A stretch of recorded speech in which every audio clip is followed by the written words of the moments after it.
On va parler des objets. Et donc, on va parler Schtroumpf. Parce que les objets dans le 4D, c'est devenu un petit peu comme le langage Schtroumpf. D'ailleurs, il y a les objets dans les formulaires, il y a les objets en mémoire, qui sont, ou les champs objets, si on veut. Et puis, il y a l'objet en tant que mode de programmation, de programmation, de comment on pense ces applications. Et je sais que 4D n'a jamais été fait pour utiliser du langage objet, donc on va dire Object Oriented Programming, le OOP, qui est programmation orientée objet. Donc on va essayer de se rapprocher au maximum de la programmation objet. Alors, je vire ce slide, c'est le seul que j'ai, donc je le mets pour toutes les sessions, parce que j'en ai pas d'autres. Je ne suis pas extrêmement bon pour les slides, donc on va commencer lentement, pour vous laisser le temps de digérer la pause café. On va commencer avec des utilisations des objets qui ne sont pas l'utilisation standard. L'utilisation standard de l'objet, c'est d'avoir des propriétés de tout type, tableau, etc., dans lesquelles on va mettre des données, et donc ça s'appelle structurer les données, ce qui n'est pas du tout différent d'une base de données où vous avez des tables et des champs. Là, vous avez des propriétés, des sous-propriétés, etc. Ça vous ramène des choses intéressantes du style ce qu'on mettait dans les sous-fiches, on le met dans les objets, c'est parfait. Ça, c'est l'utilisation classique. Là, je vais vous montrer, on va parler très rapidement de deux utilisations non classiques de l'objet, mais très utiles quand même. Ce script-là, je présume que vous l'avez tous déjà écrit. J'ai une table des codes produits, donc un tableau avec des codes produits, un tableau avec des noms de produits. Je tape un code, je veux le nom, donc je vais faire un chercher dans le tableau du code. Dès que je l'ai trouvé, pouf, j'ai le nom qui est en face.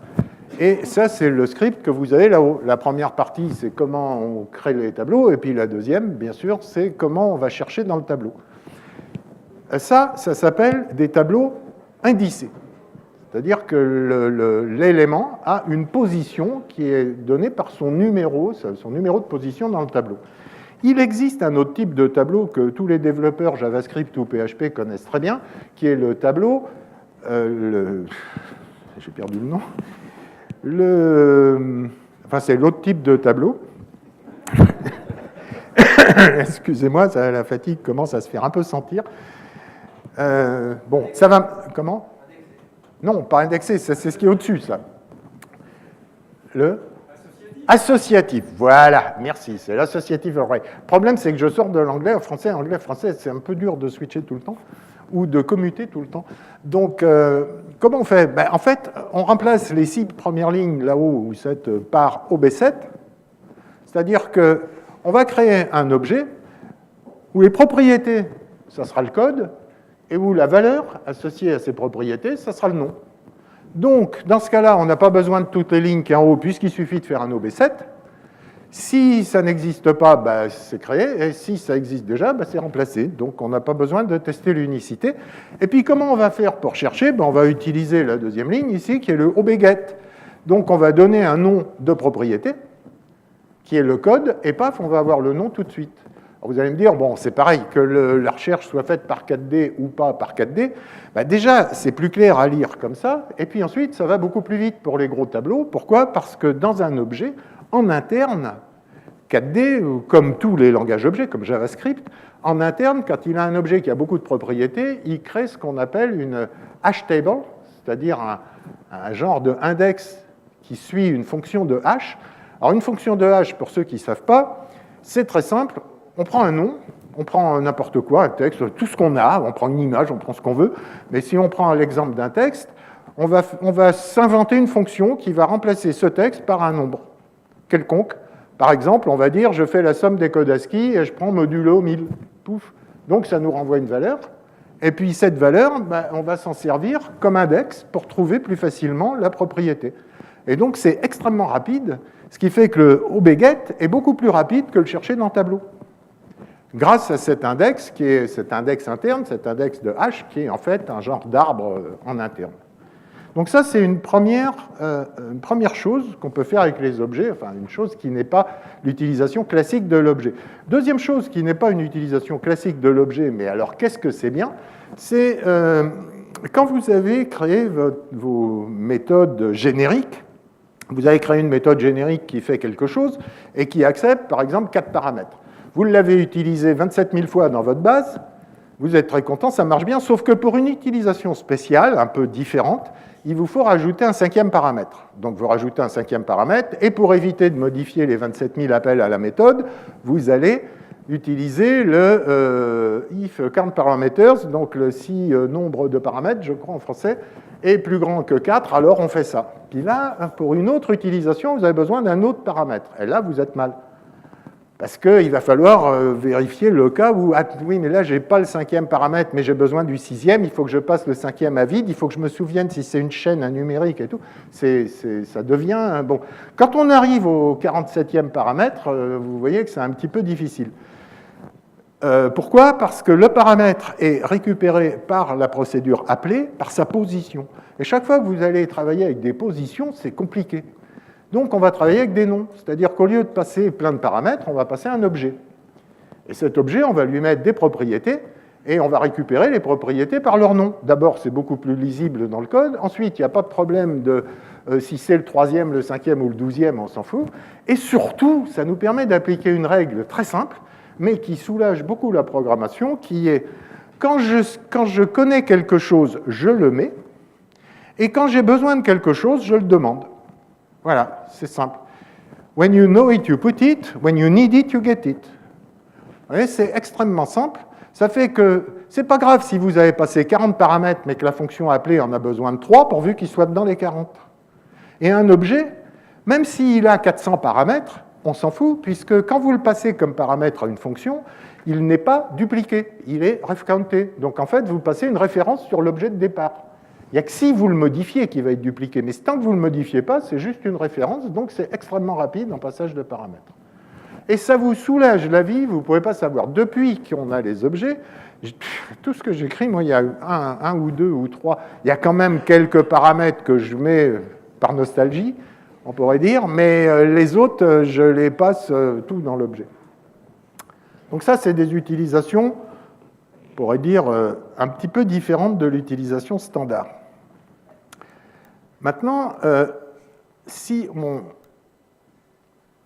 va aller voir une base, ici, très simple.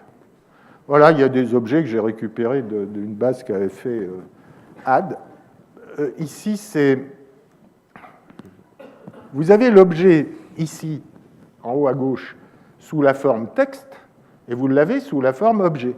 Alors bien sûr, ce champ objet que je mets dans le formulaire, il n'est fait que pour des raisons de debug. Il ne faut pas montrer ça à un utilisateur. Et surtout pas lui demander de le modifier. Parce que si vous lui demandez de compter les accolades et les points-virgules, c'est un petit peu risqué comme business, quoi. Donc, en plus, ça fait un peu peur.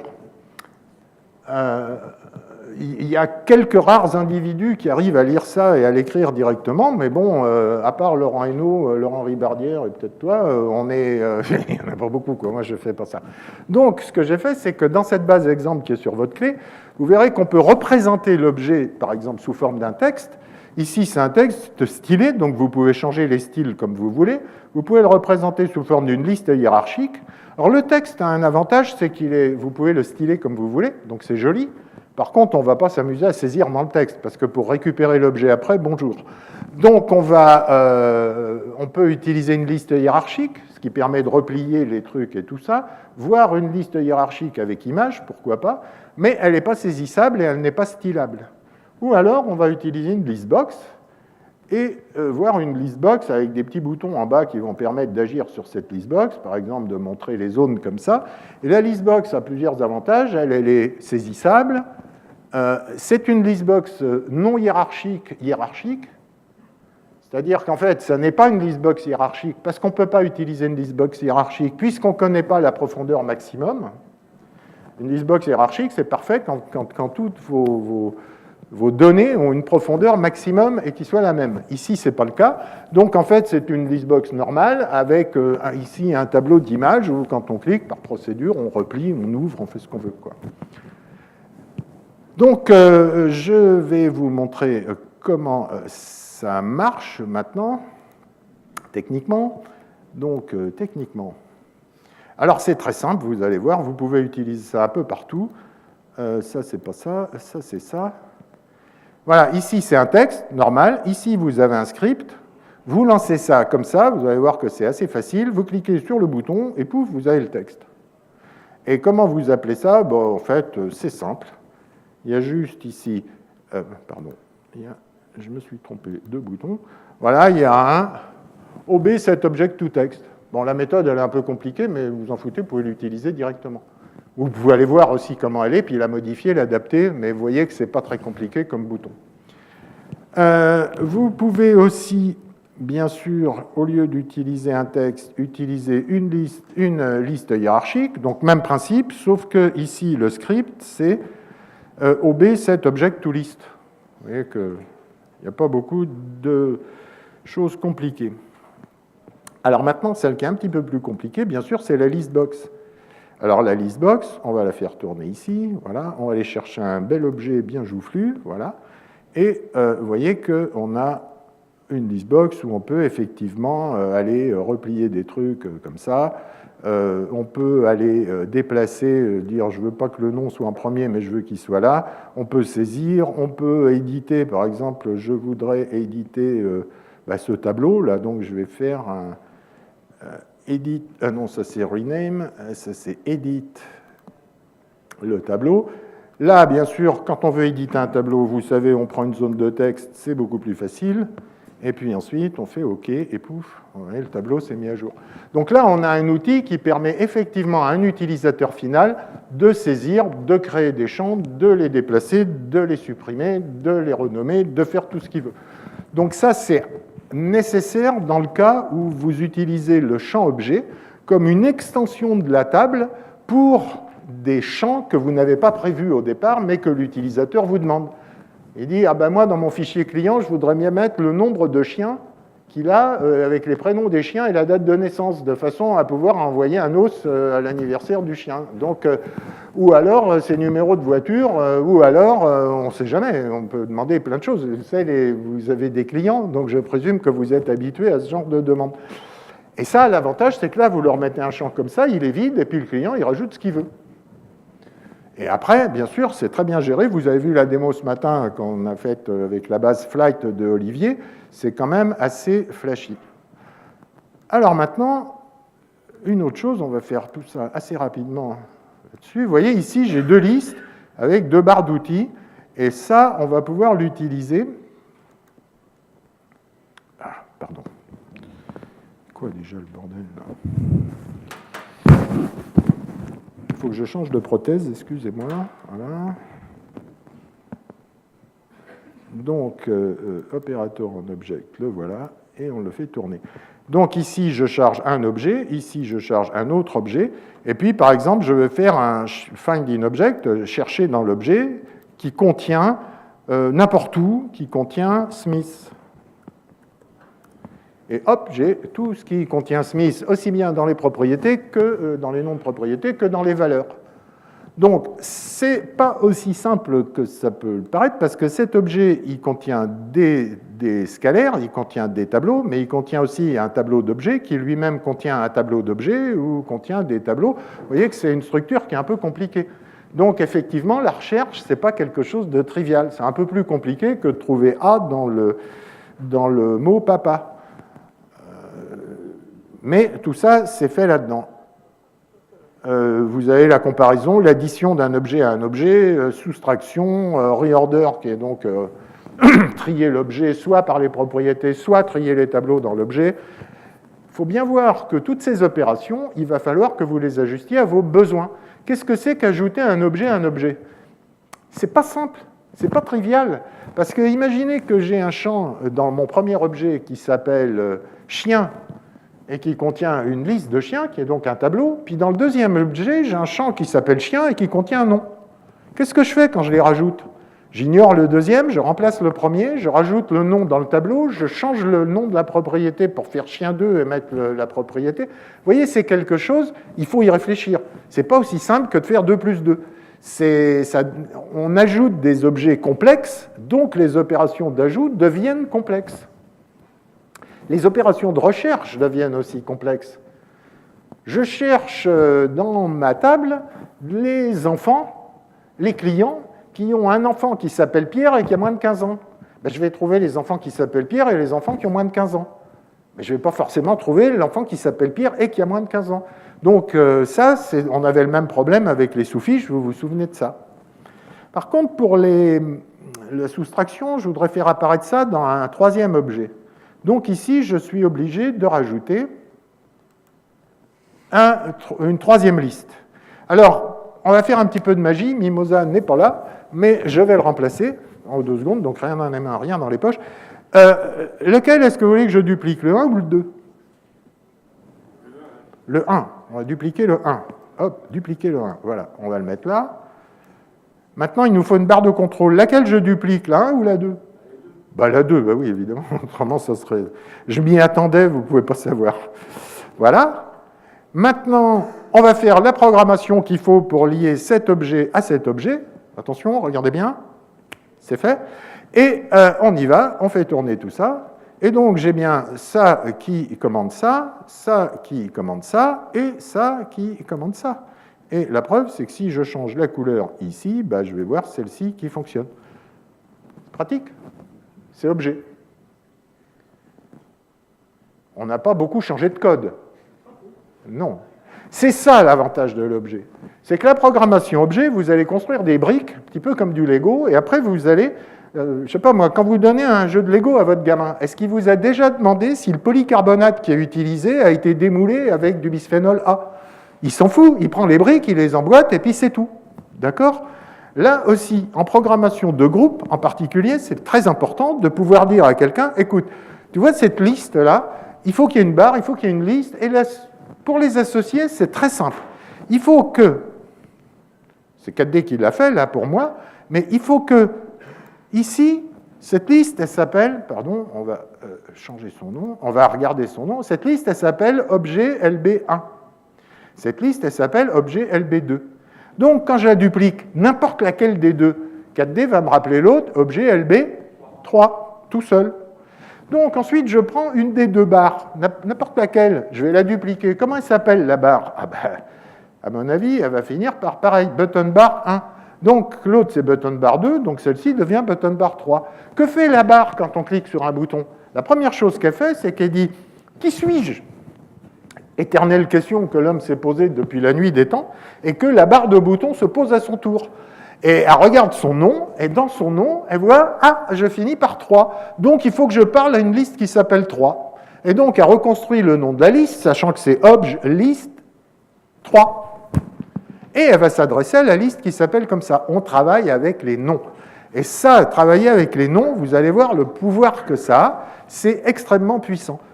Et pourquoi c'est quelque chose qui est vraiment intéressant dans ce cas-là, c'est que le nom, il faut voir ce nom comme un message. On va parler, tout à l'heure, je vais vous montrer les workers, par exemple, et vous allez voir que quand on appelle un worker, on lui passe des messages. En fait, les objets sont assez indépendants les uns des autres, et ils reçoivent un message, ils traitent ce message, ils font une action, et puis ils rappellent plus haut ou ailleurs. Et donc, il n'y a pas besoin de savoir ce qui est dans l'objet. Ici, je n'ai pas besoin de savoir ce qui est dans l'objet. Donc, si j'ai un nouveau développeur qui vient de rentrer, je lui dis, tu vas me faire le même truc avec 12 listes, ben, c'est pas dur. Je lui dis, tu vois, tu t'arranges pour que la liste et la barre, elles se terminent par le même numéro. Ce qu'il y a dedans, tu t'en fous, ça marchera. Et ça, c'est très important, parce que ça diminue les deux choses qui sont les plus coûteuses à l'heure actuelle, qui sont le temps de développement et le temps de test. Parce qu'on utilise des briques toutes faites qui fonctionnent, si on les a bien faites, et on n'a pas besoin de les retester individuellement. Donc, on va gagner du temps sur ces choses-là. Et ça, c'est la vraie optimisation aujourd'hui. La vraie optimisation aujourd'hui, ce n'est pas d'aller chercher les pouillèmes dans des boucles de 250 tours, quoi. Ça, c'est fini, ça. Ça, c'était la vraie optimisation autrefois. Pourquoi ça n'allait plus? Parce que, à quoi ça sert, l'optimisation? Ça n'a qu'un but, c'est de rendre acceptable par l'utilisateur les temps d'attente, qui sont inévitables. Il faut simplement qu'on ait un utilisateur heureux. Il faut raccourcir la distance entre le coin des zygomatiques et le lobe de l'oreille. Comme ça. vous voyez, avec le sourire. Et à ce moment-là, on va avoir un utilisateur heureux qui va nous foutre la paix. Et pour ça, il ne faut pas qu'il se plaigne. Quand je clique, là, ça prend 3 heures. Bon, ça prend 2 minutes, mais pour lui, c'est 3 heures. Alors, autrefois, on était obligé d'optimiser les boucles pour arriver à ça. Donc, ce que j'ai dit il y a 25 ans, c'est il faut optimiser vos boucles. Ben oui, on avait des Mac+. Donc maintenant, on a des machines qui sont 1000 fois plus rapides. On a changé les mégahertz en gigahertz, les mégaoctets en gigaoctets. On a tout changé, on a multiplié 1000 dans tous les sens. Et puis maintenant, la seule chose qui n'a pas changé, c'est le temps qu'un utilisateur peut supporter avant de vous appeler pour se plaindre. Ça, on ne l'a pas changé, c'est le même. L'homme, lui, il n'a pas été multiplié par 1000. Donc, il faut travailler. On n'est plus obligé de passer du temps sur ces optimisations, mais on va optimiser la façon de travailler, la façon de développer, de façon à réduire nos temps de développement. Et donc, maintenant, si j'utilise cette nouvelle liste que j'ai mise ici, et si je prends cet objet et je décide de soustraire les deux, eh bien, j'obtiens cet objet qui est la différence entre les deux. Et pour vous prouver que ça marche, je vais supprimer ici,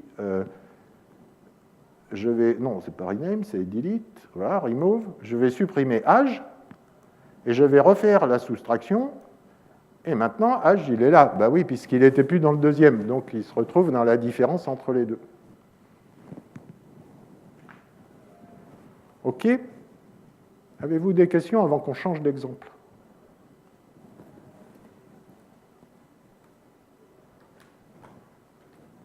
Bien, on va passer à un autre truc. On va refaire un petit coup de magie. On va aller...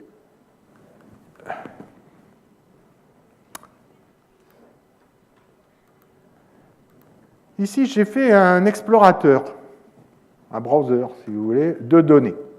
Donc, je peux montrer les produits, les clients, les factures. Je peux cliquer sur une facture ou sur un client, sur un produit, sur n'importe quoi, et ça resélectionne partout. D'accord? Donc ça, je peux, d'ailleurs, je peux supprimer les factures, n'avoir que les produits et les clients, et voir quels sont les clients qui ont acheté tel produit ou quels sont les produits achetés par tel client. Maintenant, j'ai développé ça, j'ai passé beaucoup de temps. Alors bien sûr, ça marche aussi en mode page. Si vous double-cliquez, vous allez voir une page, voilà, et puis vous pouvez faire suivant, première, etc.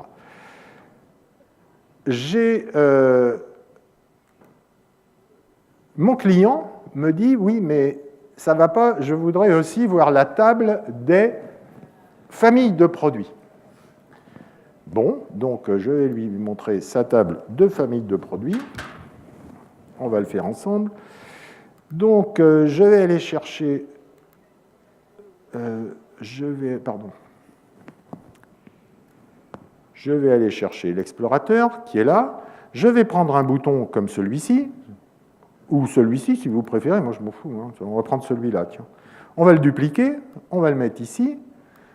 On va aller lui mettre une image qui va bien. Alors ça, c'est ce qui m'a pris le plus de temps, moi, parce que les images, c'est pas mon truc, c'est lui, les images, là, Patrick. Donc, on va dire ça, c'est product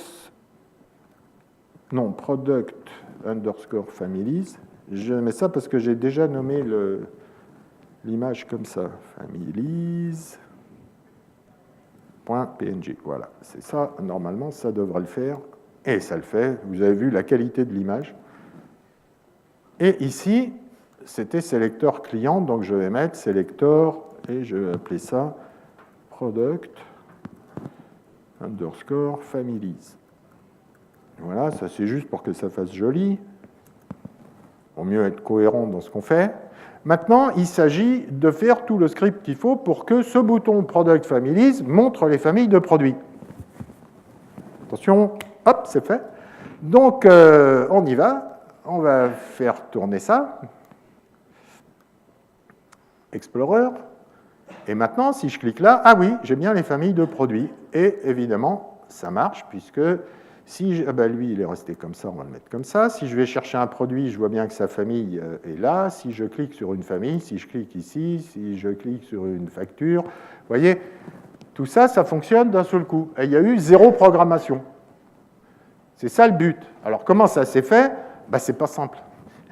En fait, ça s'est fait parce que cette méthode de programmation permet de faire ça, parce qu'elle applique deux principes qui est, on utilise, ici je n'utilise aucune variable, il y a 0 variable process, ce n'est pas la peine, ce ne sont que des variables dynamiques.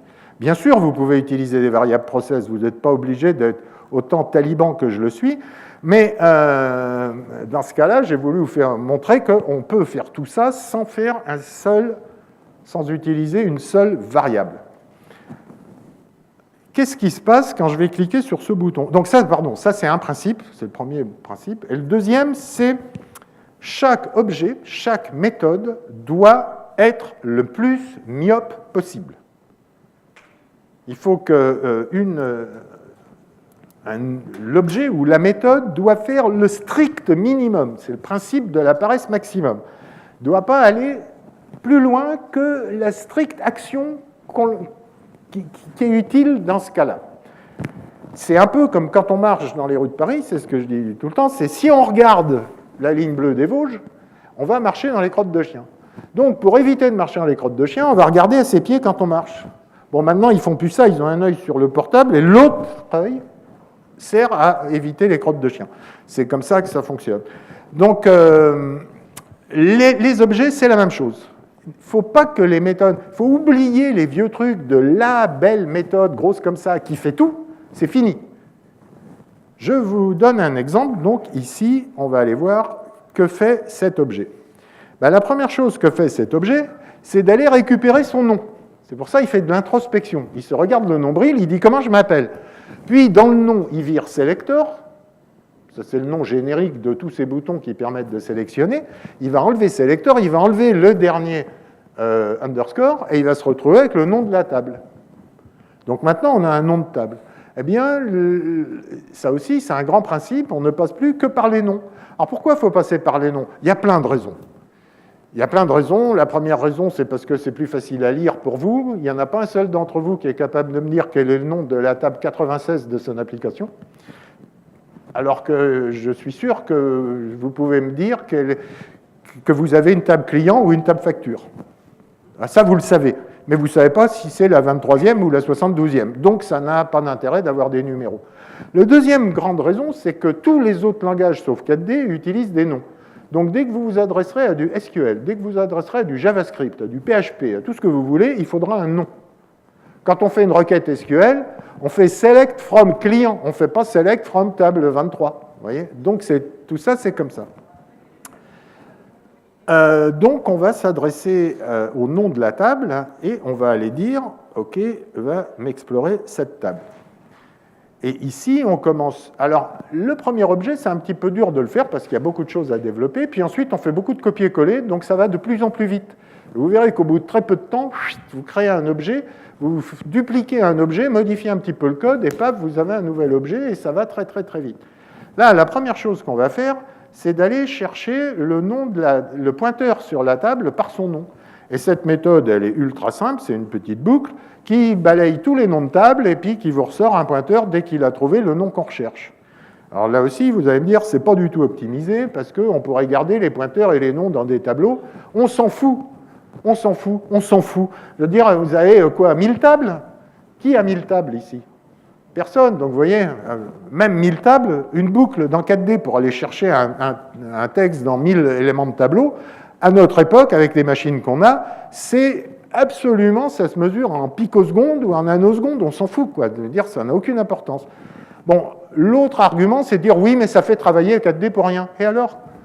Dire, on s'en fout, parce que de toute façon, 4D, si vous lui donnez rien à faire, il va passer son temps à aller regarder à quel endroit vous allez cliquer. Donc, c'est pas non plus à dire où elle est la souris, où elle est la souris, où elle est la souris. Alors qu'il fasse ça ou peigner la girafe, autant qu'il fasse quelque chose d'utile. Donc, 4D va donc vous renvoyer ça, ça coûte rien, mais ça a un gros avantage, c'est que ça permet de ne passer d'une méthode à l'autre méthode qu'un nom de table. Donc, le jour où vous embauchez un nouveau développeur, ou vous passez votre job à un autre, ou vous voulez retrouver un travail que vous avez fait l'année d'avant, eh ben, n'importe quelle méthode que vous allez prendre, elle ne sera pas dépendante de ce qu'a fait la méthode d'avant. Elle va prendre un nom de table et elle va travailler en fonction du nom de la table. C'est pour ça que même si à partir de cette méthode où j'ai récupéré un pointeur, j'appelle une autre méthode, je ne vais pas lui passer le pointeur, je vais lui passer le nom. Et l'autre méthode va retrouver le pointeur. Vous voyez? Les méthodes sont indépendantes, le plus possible indépendantes les unes des autres. Ensuite, on est obligé de faire vite, on va faire vite. Ensuite, imaginons, j'arrive ici, donc je fais soit un display page, donc là j'affiche la page, soit un display list. Alors, la deuxième chose qui est très importante dans ces méthodes, qu'il faut absolument bien comprendre, c'est qu'au départ, tous les objets qui sont dans mon formulaire sont tous les noms de ces objets contiennent source, SRC. Donc, si on regarde le formulaire qui est là, et qu'on prend un objet comme ça, vous voyez, qui s'appelle SRC list. Ben oui, c'est une liste. Celui-là, il va s'appeler, par exemple, SRC list button. Pourquoi SRC? Parce que c'est la source, list parce que ça s'adresse à une liste, et button parce que c'est des boutons. Donc l'objet se décrit. À partir de là, les méthodes qui vont recevoir le nom de l'objet, elles sauront quoi faire, puisqu'elles savent à quoi sert l'objet et où il est. Et on va continuer à augmenter ce principe en lui donnant une source, une cible, etc. Alors, pour ça, tout ce qui s'appelle source, on le cache au départ. Donc, @src, pouf, on cache. Donc, on ne voit plus tout ça. Par contre, on va pouvoir les dupliquer. Donc, si je reviens à ma méthode qui était celle-là, displayList. DisplayList refait pareil, récupère un pointeur sur la table et va utiliser cette boucle. Alors, vous voyez qu'ici, elle va calculer un nom d'objet, cette méthode. Elle va calculer le nom de la liste qu'on va utiliser. Pour ça, elle commence par remplacer source par objet. Donc, ça ne sera plus source list, mais objet list. Et puis, elle lui rajoute le nom de la table qu'on vient de récupérer. Donc, maintenant, cette liste est identifiée, enfin, elle est capable de s'identifier. La liste sait sur quoi elle travaille, puisque dans son nom, elle contient le nom de la table. Donc, à partir du moment où j'ai calculé le nom, je vais essayer d'avoir un pointeur sur ce nom. Si j'ai nil, c'est que l'objet n'existe pas. Donc, je duplique l'objet et je récupère un pointeur. Je duplique l'objet, donc je lui donne le nouveau nom. Mais si cet objet existait déjà, alors pourquoi il existerait déjà? Parce que dans 4D, vous savez qu'on peut dupliquer des objets, mais on ne peut pas les supprimer. Donc, on ne va pas les supprimer, on va les recycler. Ce qui fait que grâce au recyclage des objets d'un côté et au fait qu'on est complètement décarbonisé de l'autre, on a droit au green stamp. On est vert. Je ne comprends pas d'ailleurs la couleur de nouveau 4D V16, il devrait être vert et pas violet, puisque carbon free, quand même, c'est important, et recyclage des objets. On ne jette plus, on recycle. Il faut en parler autour de vous, c'est très à la mode en ce moment. Donc ça, on va l'avoir partout. Partout où on va dupliquer un objet, on va faire ça. Et on va rajouter à cet objet les informations dont il a besoin pour fonctionner tout seul. Et ces informations, on les rajoute dans le nom. Ici, cette liste, pour fonctionner, il faut qu'elle sache sur quelle table elle va fonctionner. D'accord ? Ensuite, le reste, ça, je vous laisse lire le code puisque vous avez l'exemple, donc vous verrez que c'est pas très compliqué. Et voilà. Ensuite, il y a un autre petit problème qu'on va voir. Ici, on va prendre directement... on va prendre, par exemple, PageTools. Donc, PageTools, c'est un formulaire qu'on va mettre dans un container. Donc, ça sera un sous-formulaire. Et dans ce formulaire, on a différents boutons. Alors là aussi, le bouton lui-même, tous les boutons appellent exactement le même code. Tous les boutons appellent ce code-là, quel qu'il soit. Simplement, ce bouton, qu'est-ce qu'il dit? Il dit, moi je m'adresse à une page. Fiche précédente, fiche suivante, ça ne peut fonctionner que dans une page, pas dans une liste. Je m'adresse à une page, je suis un bouton, et j'en suis fier. Et first, ça c'est première fiche. Donc il décrit son action. Son action, c'est d'aller à la première fiche. D'accord? Donc, quand je vais cliquer sur ce bouton, qu'est-ce qu'il va faire? Première fiche. Pas du tout. Il ne va pas faire du tout première fiche parce que ce n'est pas son job. Son job, c'est quoi? C'est un bouton sur lequel on va cliquer pour aller à la première fiche. Le job de ce bouton, ce n'est pas d'aller à la première fiche, c'est de dire à l'étage au-dessus, Eh oh, on demande à aller à la première fiche. Mais le bouton, il ne contient pas le nom de la table. Il n'a pas besoin. Pourquoi il contiendrait le nom de la table? Ce bouton, il va exister autant de fois qu'il y a de listes. Donc, si à chaque fois il fallait lui mettre le nom de la table, ça serait compliqué. Donc, en fait, le bouton, il va définir que l'action. L'action, ben, on enlève list button ou page button, ça nous laisse l'action. L'action, c'est first, next, last, previous, delete, open, enfin, tout ce qu'on veut, print, tout ce qu'on veut.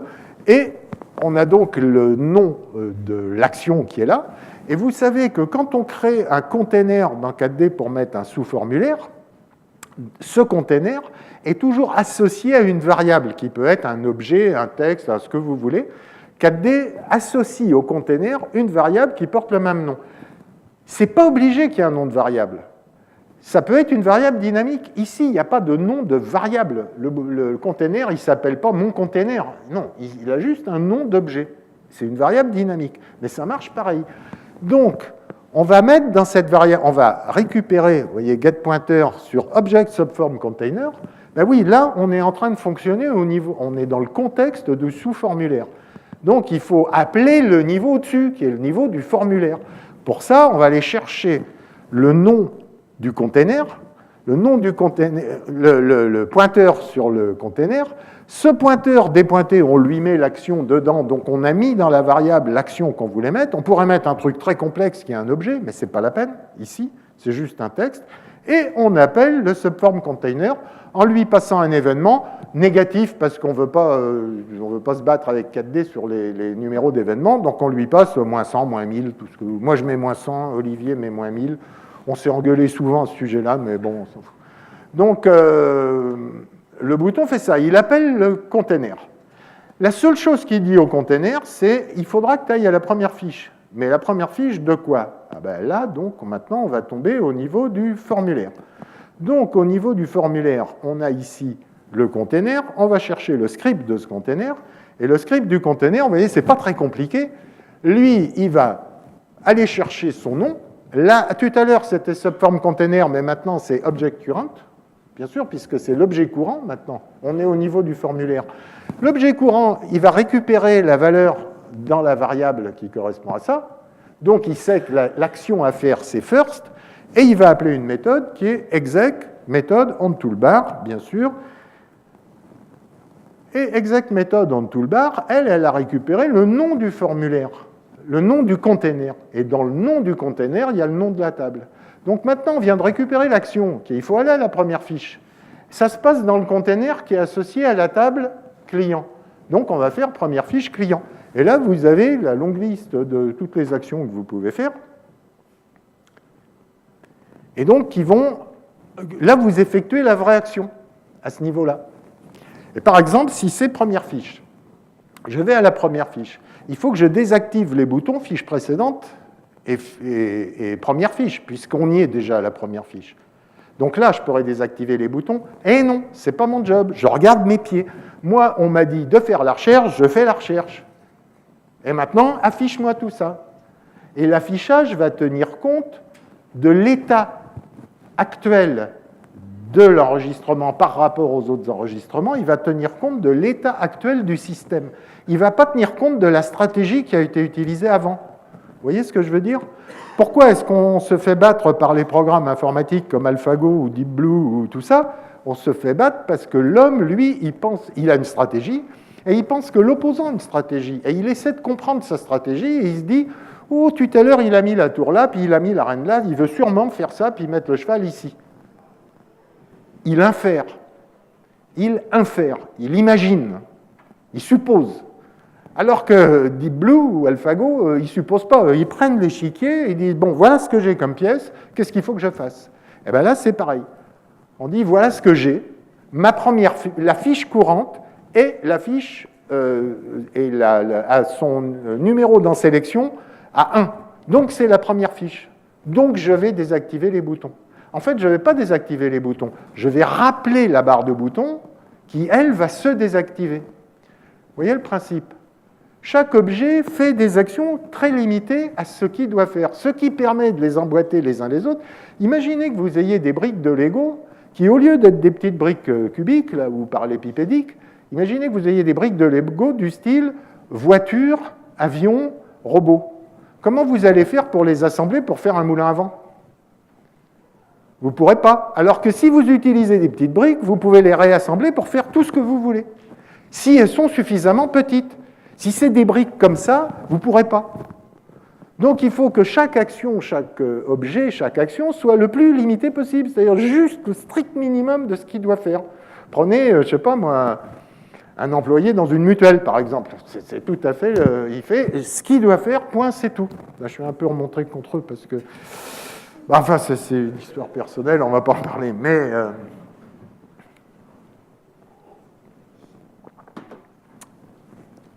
Par exemple, je suis dans une liste, je viens de faire un clic. Là, vous voyez, j'ai Propagate Selection. Qu'est-ce que c'est Propagate Selection? Ça va simplement propager la sélection que je viens de faire à toutes les tables liées.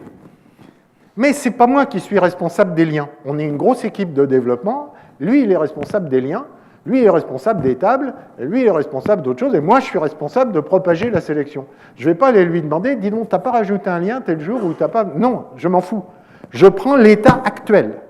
L'état actuel, la méthode Propagate Selection, elle va prendre un nom de table, puis c'est une page, ou un nom de table, et puis c'est une liste. C'est tout ce qu'il faut. Elle va se dire, bon, on part de telle table, donc ça c'est pour savoir où est la sélection de départ. Ensuite, cette méthode, elle va commencer par analyser toutes les relations. Elle va balayer toute la structure pour analyser toutes les relations, puis elle va aller se réappeler d'une façon, elle va appeler, d'une façon récursive la méthode qui est Propagate Selection One Table. Donc elle va appeler cette méthode qui, elle, si elle rencontre des liens sur cette table, va se rappeler elle-même jusqu'à ce qu'on ait épuisé tout. Et surtout, ce qui est le plus important, c'est qu'il y a là-dedans un tableau de booléen qui est Table is done. Parce qu'une fois que vous avez fait une sélection sur une table, vous ne la touchez plus. Parce qu'autrement, s'il y a des liens récursifs, vous allez être très mal. Donc, c'est comme ça que c'est le plus simple. Vous voyez que cette méthode, elle n'est pas très longue. Elle fait quelques lignes. Voilà. Et puis, c'est tout. Puis ensuite, à la fin, elle fait, maintenant, affiche, display info. Et là, on va appeler le module qui est chargé de l'affichage, qui est géré peut-être par quelqu'un d'autre. C'est Chieb qui s'occupe du module de l'affichage, mais lui, il n'a pas besoin de savoir ce qui a été fait comme opération, comme sélection, comme machin, comme tout. Lui, il prend l'état actuel des tables et il affiche. Vous voyez le principe?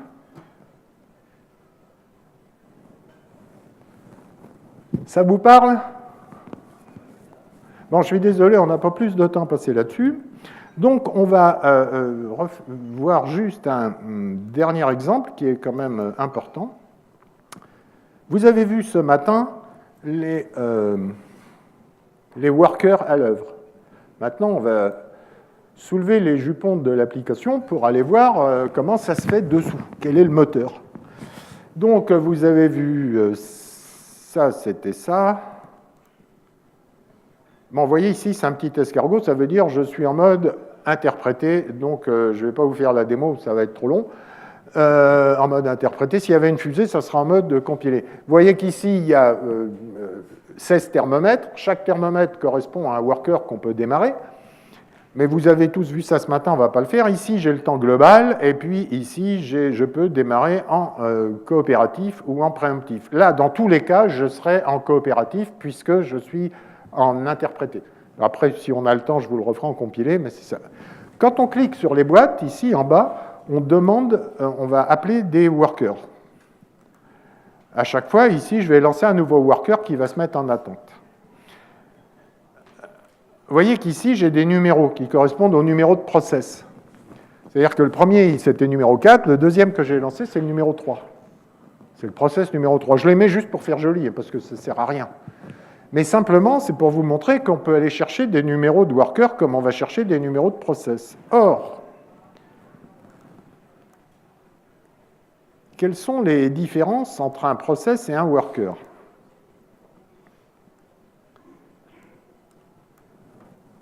Quand on démarre un process, on dit nouveau process, on dit $process, $égal à un nouveau process de quelque chose. Donc on récupère un numéro de process.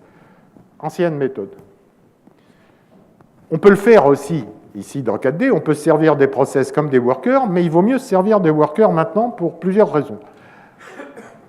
La première raison, c'est que quand on utilise un process, on lui donne une méthode. Quand cette méthode se termine, le process disparaît. Pour vous, c'est simple, mais pour 4D, new process, nouveau process, ou supprimer le process à la fin, c'est un travail de ouf. Il faut allouer des zones de mémoire, dupliquer des stacks, enfin c'est un très gros travail. C'est vraiment un très très gros travail de créer un nouveau process, puis de le libérer. Quand on parle à un worker, la première fois qu'on fait un call worker, donc on appelle le worker, là je peux utiliser call worker parce que c'est le même mot en français, donc le call worker, lui, il va créer un worker, mais ce worker ne va pas disparaître quand la méthode sera terminée. Ça permet de faire tourner n'importe quelle méthode à l'intérieur. Il ne va pas disparaître, il va rester où il est. Donc, si je fais ma checkbox méthode ici, en fait, je vois en bas, là, comment ça se passe. Vous voyez qu'ici, je crée un objet, puis dans cet objet, je vais mettre différents paramètres. Et je vais passer cet objet en paramètres à mon worker. Et là, je peux mettre autant d'infos que je veux et les utiliser ou pas à l'intérieur du worker. Vous voyez que c'est super pratique. Là, j'ai mis le nombre maximum de process, le numéro du thermomètre utilisé, le refresh rate, tous les combien de temps il va falloir que je réaffiche, le nombre d'itérations qu'il faut que je fasse. Vous voyez, je mets tout ce que je veux dedans. Ensuite, j'ai deux façons de le démarrer, en mode préemptif ou en mode coopératif. En fait, une méthode n'est jamais préemptive ou coopérative. Mais quand on va démarrer un process ou un worker en mode coopératif, c'est 4D qui va le démarrer et c'est 4D qui va l'insérer dans son scheduler, dans son moteur qui distribue les tâches à faire, et c'est 4D qui va appeler tous ces process les uns après les autres. Si je le démarre en mode préemptif, c'est juste au démarrage du worker. S'il démarre en mode préemptif, dans ce cas-là, en fait, 4D demande au système de créer une thread et installe ce worker dans cette thread. Et là, c'est plus 4D qui s'occupe de commuter, c'est le système qui, lui, va se charger d'allouer à cette thread un corps s'il y a des corps disponibles. Donc, si vous avez un 8 corps, tant qu'il y en a des disponibles, il va allouer les différentes threads aux différentes corps, ce qui permet à chacune des threads de travailler à 100% du processeur. Mais vous voyez que call worker, ça ne vous renvoie pas de numéro de process. Alors, comment on fait pour savoir quel est le numéro du process? Eh bien, on va lui passer un message qui est ident. Que j'ai mis ident, j'aurais pu mettre quel est ton nom? Oui, je pourrais mettre n'importe quoi. C'est moi qui mets le message et c'est moi qui vais le traiter à l'autre bout. Et ces deux méthodes-là, ce sont les mêmes méthodes, en fait. Pardon, ça c'est formulaire. Voilà, vous avez les deux méthodes qui sont ici. Vous voyez que la méthode est strictement identique, sauf que ici, si je regarde les propriétés de la méthode, je lui ai dit je veux démarrer en mode coopératif, je ne veux pas démarrer en mode préemptif, et l'autre méthode, je lui ai dit, je veux, si je regarde toujours la propriété de méthode, je veux démarrer en mode préemptif. Et comme c'est la première méthode qui va être appelée dans le process, c'est elle qui va dire à 4D comment le process doit démarrer. Si c'est possible, il va démarrer en mode préemptif. Ensuite, vous voyez que les deux méthodes appellent strictement la même méthode qui est démo statistique. Et démo statistique, qui doit être là, voilà. Démo statistique, ce qu'il va faire, c'est qu'il va recevoir, bien sûr, les différents messages, et dans les messages, il y a le what to do, le qu'est-ce qu'on va faire. Et si what to do, c'est ident, donc il sait qu'il faut qu'il s'identifie. Alors, il va prendre les informations qu'il connaît, donc il va aller chercher, s'il est en mode coopératif ou préemptif, son numéro de process et tout ça, puis il va appeler callForm. callForm, c'est donc un appel à la fenêtre qui contient le formulaire. Il va l'appeler en exécutant la procédure talkToForm, qui parle à la fenêtre, là, en l'occurrence, en lui passant l'objet, donc tous les paramètres qui sont à l'intérieur de l'objet. Et talkToForm, en fonction s'il reçoit identProcess, par exemple, eh bien, il va pouvoir afficher le numéro du process. Vous voyez que ce n'est pas direct, on passe par une boucle. C'est ce que je vous expliquais tout à l'heure avec les petites boîtes, les briques Lego. Ici, c'est la même chose. En fait, le process, le worker, on lui donne un message. Et il va lire le message quand il veut. Ça, c'est le gros avantage du mail par rapport au téléphone, c'est que c'est asynchrone. Il va lire le message quand il a le temps, il va exécuter ce qu'il faut, puis il va rappeler la fenêtre en lui envoyant un message. Et la fenêtre, quand elle va recevoir le message, elle va exécuter la méthode qui reçoit le message et faire des choses au niveau de l'affichage. Voilà, ça c'est la façon de fonctionner. Il y a une espèce de boucle. Si je veux tuer le process, si je coche la boîte pour que le process disparaisse, quand je vais tuer le process, je vais lui envoyer un autre message. Au lieu d'envoyer ident, je vais lui envoyer bang. Donc ici, il va recevoir bang, ça tue le process, et à ce moment-là, il va dire dans what to do agony, ce qui est mieux que comme ça, et puis il va appeler la fenêtre en lui disant c'est agony, le process est en train de mourir, donc la fenêtre va pouvoir se mettre à jour, et puis il va faire le stop worker. D'accord? Tout passe par des messages. Il ne faut pas oublier ça. Et juste le dernier petit point, puisqu'on n'a plus qu'une minute ou deux. Non, parce que moi j'ai 13. Ah. Désolé, mais moi j'ai... Ah, c'est à 10 ? Là, ça sera 15, alors, parce que j'ai juste un truc à leur dire. Il y a un dernier truc qui est important, ça s'appelle le chunking. Une méthode, quand elle est très longue, vous allez exécuter une méthode dans un worker. Elle peut durer des minutes. Mais pendant ce temps-là, n'importe quel message que vous envoyez au worker, il ne sera pas vu.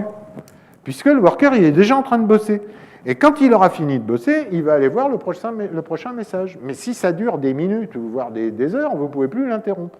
Donc, vous allez être obligé de découper votre méthode en tranches. Alors, ici, dans cet exemple, par exemple, toutes les 30 ticks, je tue, je laisse le worker mourir, et je le rappelle, la même méthode, je rappelle le même worker avec la même méthode, mais ce que j'ai fait, c'est que dans l'objet que je lui passe, j'ai mis toutes mes variables intermédiaires, toutes les variables de boucle, les machins comme ça, tout ce que j'ai besoin de connaître d'un appel sur l'autre, je le mets dans un objet et le worker se rappelle. Et il fait ça 2 fois par seconde. Comme ça, je peux l'interrompre quand je veux, puisque quand je vais lui envoyer un message, il va prendre ce message et puis il va faire ce qu'il y a dans le message. Vous voyez ?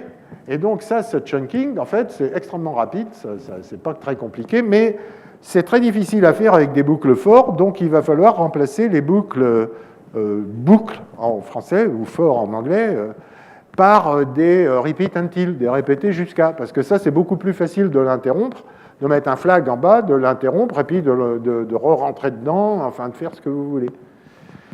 Et vous voyez que ça marche comme ce qu'on avait vu tout à l'heure avec les petites boîtes Lego, ça c'est la même chose. On travaille toujours dans ce même mode où chaque objet est pratiquement indépendant l'un de l'autre, on lui envoie un message, il fait sa tâche, il répond et c'est fini. Beaucoup plus facile à débugger, beaucoup plus facile à réassembler et beaucoup plus facile à réutiliser. Voilà, il faut que j'arrête parce que autrement je vais me faire battre. Donc, est-ce que vous avez des questions ?